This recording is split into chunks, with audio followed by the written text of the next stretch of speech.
వేల గొంతుల లక్ష డప్పులు మహా ప్రదర్శనకి మద్దతుగా జర్నలిస్టు సంఘాల రౌండ్ టేబుల్ సమావేశం. దళితుల్లో ఉండబడే 59 కులాలకు వాళ్ళ జనాభా దామాష ప్రకారం అవకాశాలు దక్కాలని ఒక న్యాయమైన డిమాండ్గా భావించుకొని ఎంఆర్పీఎస్ ఉద్యమం 30 ఏళ్ళు క్రితం ఉద్యమం మొదలైంది. ఇది న్యాయమా కాదా ప్లీజ్, ఇది న్యాయమా కాదా అనే విషయాన్ని పోరాటం మొదలు పెట్టడానికంటే ముందు నేను పరిగణన చేసుకున్నాను. 30 ఏళ్ల క్రితం ఈ పోరాటాన్ని మొదలు పెట్టేటప్పుడు నిజంగా అన్యాయం జరిగిందా అనే విషయాన్ని ఆధారం చేసుకోవడానికి ప్రయత్నం చేస్తూ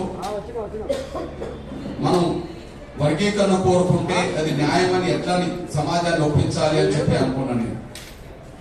ముందుగా పోరాటంలో భాగంగా మాదిగలకు జరిగిన అన్యాయం చరిత్ర రికార్డ్ అయిన విషయం తెలుసుకున్నాను. 94లో ఉద్యమం మొదలు పెట్టడానికి ముందు మాదిగలకు అన్యాయం జరిగిన చరిత్ర అంతా ఒక కమిషన్ రిపోర్ట్ లో ఉన్నది. గౌరవ ప్రధానమంత్రి స్వర్గీయ లాల్ బహదూర్ శాస్త్రి గారు ప్రధానమంత్రి ఉన్న కాలంలో షెడ్యూల్ కులాల రిజర్వేషన్లు అందరికీ అందుతున్నాయా లేదా అనే విషయాన్ని తేల్చుకోవడానికి ఆనాడు లోకూరు కమిటీ పడ్డది. రాజ్యాంగం అమలులోకి వచ్చింది 50లో, 65లో కమిటీ పడ్డది. 65 జూన్ రిపోర్ట్ వచ్చింది. అప్పటికి నేను పుట్టలేదు.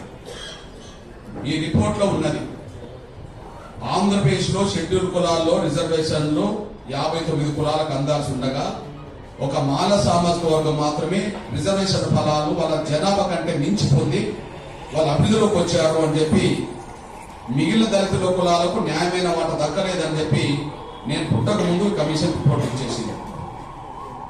దీనికి పరిష్కార మార్గం ఏందన్నప్పుడు ఆ రోజు చూపెట్టింది ఏంటంటే ఎవరైతే అభివృద్ధి చెందిండ్రని మనం లిస్ట్ లో వచ్చిందో వాళ్ళను ఎస్సీ లిస్ట్ నుంచి తొలగిస్తేనే మంచిదని చెప్పి వచ్చేసింది.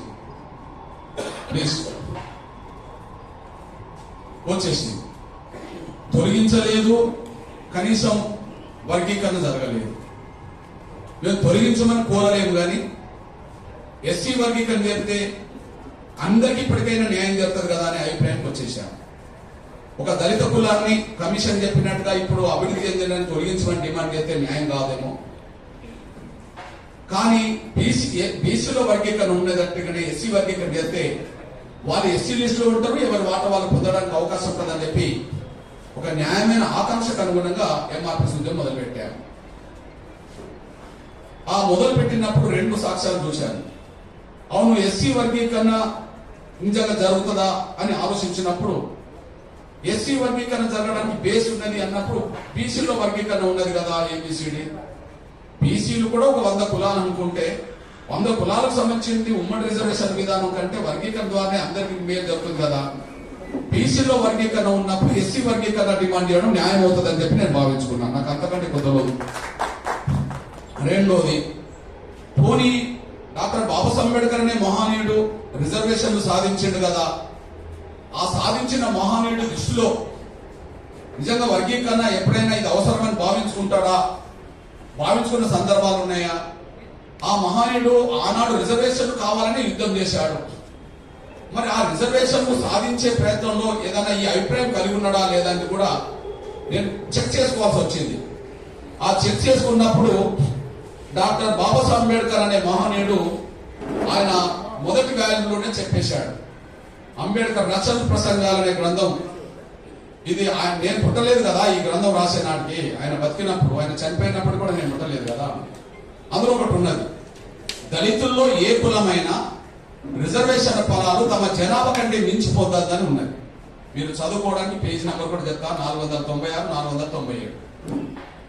దళితుల్లో ఏ కులమైనా తమ జనాభా కంటే మించి రిజర్వేషన్ ఫలాలు పొందవద్దు.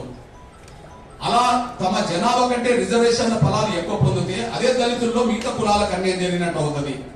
కాబట్టి జనాభా దామాష ప్రకారమే రిజర్వేషన్లు పంచుకోవాలని చెప్పి డాక్టర్ బాబాసాహెబ్ అంబేద్కర్ ఇలా చెప్పడం జరిగింది. అంటే మేము కమిషన్ చెప్పినట్టుగా, లోకూర్ కమిషన్ చెప్పినట్టుగా వాళ్ళని తొలగించమని లేదు, కానీ బీసీలో వర్గీకరణ ఉన్నట్టుగానే ఎస్సీలో వర్గీకరణ చేయమని కోరాము.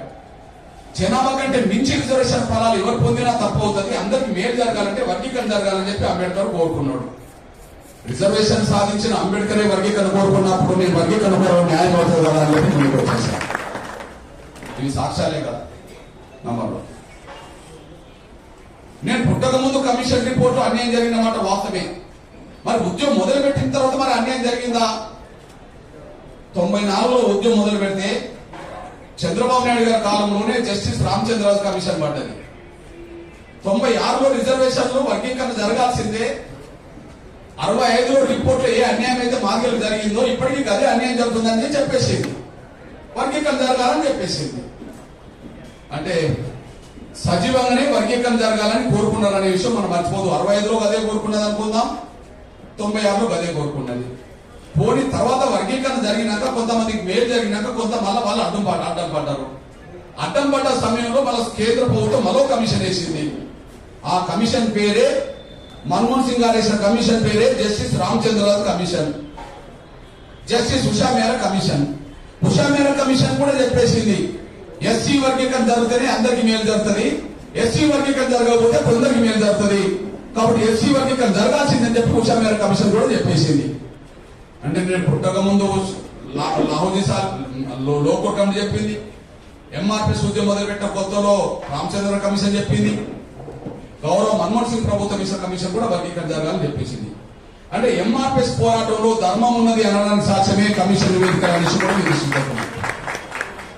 రెండోది, మరి ఈ ధర్మం ఉన్నదని మనం భావించుకుంటున్నాం కమిషన్ రిపోర్ట్ ప్రకారంగా.